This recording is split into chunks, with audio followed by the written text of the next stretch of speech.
Hello everyone, আসসালামু আলাইকুম। সবাই কেমন আছেন? আশা করি আল্লাহর রহমতে সবাই ভালো আছেন। আমরাও ভালো আছি আলহামদুলিল্লাহ। আমি মদিনা আছি মুন্সিগঞ্জ থেকে নতুন গ্রামের আরেকটি ভিডিও নিয়ে।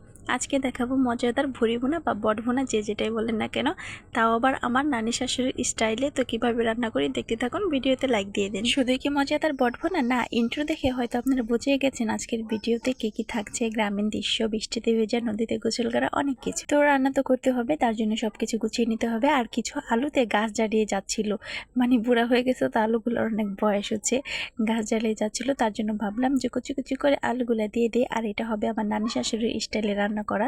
আমার নানি শাশুড়ি নাকি অল্প একটু বটনি তারা অনেকগুলো আলু দিত, যেহেতু আগের দিনে অনেক মানুষ ছিল পরিবারে, তো বেশি করে আলু দিত যেন সবার হয়ে যায় পরিবারের। আর আগের দিনের মানুষের হাতে রান্না কিন্তু অনেক মজা ছিল, যেহেতু শিলপাটায় মশলা বেটে রান্না করা হতো। কিন্তু আমি কখনো আমার নানি শাশুড়ির হাতে রান্নাটা খাইনি, কারণ আমার বিয়ের আগে অনেক আগে চলে গেছে দুনিয়া ছেড়ে। কিন্তু আমার যা বললো যে একদিন নাকি সে গিয়েছিল নানির বাসায় বেড়াতে, তারপরে এইভাবে খেয়েছিল, অনেক মজা লাগছে। তার জন্য আমি আজকে আলু দিয়ে রান্না করব। তো এই পর্যন্ত যারা আছেন তাদেরকে অসংখ্য ধন্যবাদ। ভিডিওতে লাইক দিয়ে দিবেন, চ্যানেলটি সাবস্ক্রাইব করে দিবেন, আর পেজটিকে ফলো দিয়ে দিবেন। তো গ্রামে যেহেতু থাকে, গ্রামের বউদের কিন্তু একটু বেশি কাজ থাকে। তো রান্নাঘরে অনেকগুলা গুঁড়া চাপা জমে গিয়েছিল, তো ভাবলাম সেগুলা দিয়ে আজকে রান্না করে ফেলবো। একটু রোদ উঠেছিল, এই রোদ এই বৃষ্টি মানে কি যে একটা হচ্ছে। বৃষ্টি হলে আমাদের গ্রামের বউদের কিন্তু কাজ করতে অনেকটা সমস্যা হয়ে যায়, যেহেতু আমাদের বাইরে কাজ করতে হয়। আর এখন এই চাপকল থেকে পানি নিচ্ছি।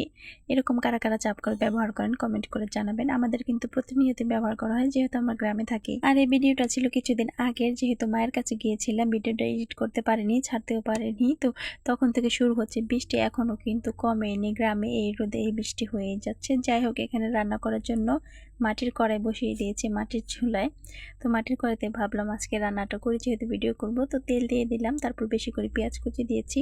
আর পেঁয়াজ কুচি কিন্তু একবারই দিব না, দুইবারই দিব। তো কখন দেয় সেটাও আজকে আপনাদের সাথে শেয়ার করতেছি, একটু পরে দেখতে পারবেন। তারপর পেঁয়াজের ভিতরে একটু লবণ আর গোটা গরম মশলা তেজপাতা দিয়ে দিলাম, আর কিছু কালো গোলমরিচ দিয়েছি। তারপর হলুদের গুঁড়ো, মরিচের গুঁড়ো দিয়ে সুন্দর করে ভালোভাবে একটু কষিয়ে নিব। তারপর দিব আদা বাটা। আদা বাটা আগে দিলে কিন্তু পানি ছিটে আসে, তার জন্য পরে দিই। আর আমার কাছে মাংস রান্না বা বট রান্না যাই বলেন না কেন, যদি রান্না করে মনে হয় যে আদা রসুন দিতে দিতে ভৈরা ফেলাই, মানে মনে হয় খালি কম হলো কম হলো। তো অনেকগুলো আদা বাটা দিয়ে দিলাম, তারপর একটু পানি দিয়ে হালকা কষিয়ে তারপরে যদি মশলার উপর এরকম তেল ভেসে উঠবে, তখনই কিন্তু আমি সিদ্ধ করে রাখা বটটা দিয়ে দিব। আর এই গরুর ভুঁড়িটা কিন্তু আমি আগের দিন জাল করে রেখেছিলাম আদা রসুন বাটার, হলুদ দিয়ে আর একটু লবণ দিয়ে। এটা যদি আগের দিন জাল করে না রাখেন, তাহলে কিন্তু একদিনে রান্না করতে অনেকটা সময় লেগে যাবে, যেহেতু এটা সিদ্ধ হতে অনেক দেরি লাগে। তার জন্য আগের দিন যদি জাল করে রাখা হয়, তাহলে সময়টা অনেক কম লাগবে। আর এখন দেখুন একদম নেড়ে নেড়ে শুধু কষিয়ে নিলাম। আর ওই যে দেখেন ওইদিকে বৃষ্টি ভাব ভাব মানে আসবে, এরকম মেঘ সেজে গেছে আকাশে। আর এদিক দিয়ে কষানো হয়ে গেছে। এখন দিয়ে দিলাম কিছুটা কুসুম গরম পানি। আমি গ্যাসের ভিতরে একটু পানি গরম করে নিয়েছিলাম, তারপর পানিটা দিয়ে দিলাম। আর এখন গরম মশলা গুঁড়ো দিয়ে দিব, তারপর কাঁচামরিচ দিয়ে দিব। এগুলো দিয়ে সুন্দর করে নাড়াচাড়া করে ঢাকনা দিয়ে ঢেকে দিব। আর একটু লবণ দিয়ে দিলাম। আবার মশলা কষানোর সময় লবণ দিয়েছিলাম অল্প, এখন ভাবলাম যে আর একটু লাগবে, তার জন্য দিয়ে দিলাম। আর বলক আসার পর আমি আলুগুলো দিয়ে দিলাম। আলুগুলো কিন্তু আগে দিইনি, কারণ ছোট ছোট করে কেটে দিয়েছি, এগুলো একদম গলে যাবে যদি আগে দিতাম। আর এরকম আলু দিয়ে আমি কখনো রান্না করি না বট, তো আজকে রান্না করতেছি, দেখি খাওয়ার পর রিভিউ দিব আপনাদেরকে কেমন লাগলো। তো আমি কি করলাম, বটটা সিদ্ধ হতে থাক, আমি এখন চলে আসছি যে আমার বাচ্চা গোসল করতে আসছে, মানে সাঁতার কাটতে পারে না, অনেক ভয় পায়, ওরা বনি আসছে। তো সেই দৃশ্যটা আপনাদের সাথে শেয়ার করব, তার জন্য চুলায় রান্নাটা রেখে চলে আসলাম নদীর পাড়ে। ওই যে দেখেন বোতল বেঁধে দিছে, তারপর সাঁতার কাটতে পারতেছে না, একটু চেষ্টা করতেছে। আর প্রথম দিন তো নামতেই চায় না, সেই ভিডিওটা আপনাদের সাথে শেয়ার করব।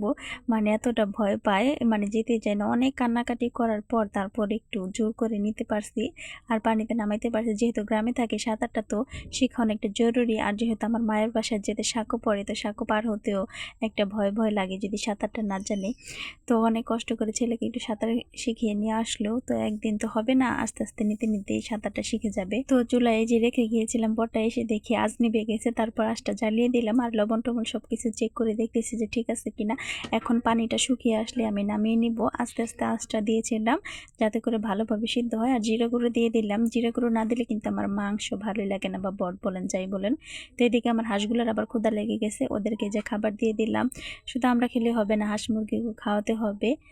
আর এই যে দেখুন এখন রান্নাটা শেষ হয়ে গেছে, এখন বেড়ে নিব। একদম আমি শুকিয়ে ফেলছি, আমার কাছে এরকম শুকনা শুকনাই ভালো লাগে। বটের ভিতরে কোনো প্রকার পানি থাকলে বা ঝুলঝুল থাকলে আমার সেটা ভালো লাগে না।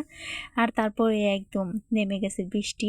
তো গোসল তো করবেই, গোসল করার আগে ভাবলাম একটু ভিজে নেই। আর হাঁসগুলোর সাথে একটু শয়তানি করলাম, ওদেরকে তাড়িয়ে দিলাম দুয়ার থেকে। আর দুয়ারে অনেক শ্যাওলা পড়ে গেছিলো, সেগুলো পা দিয়ে একটু উঠিয়ে দিলাম।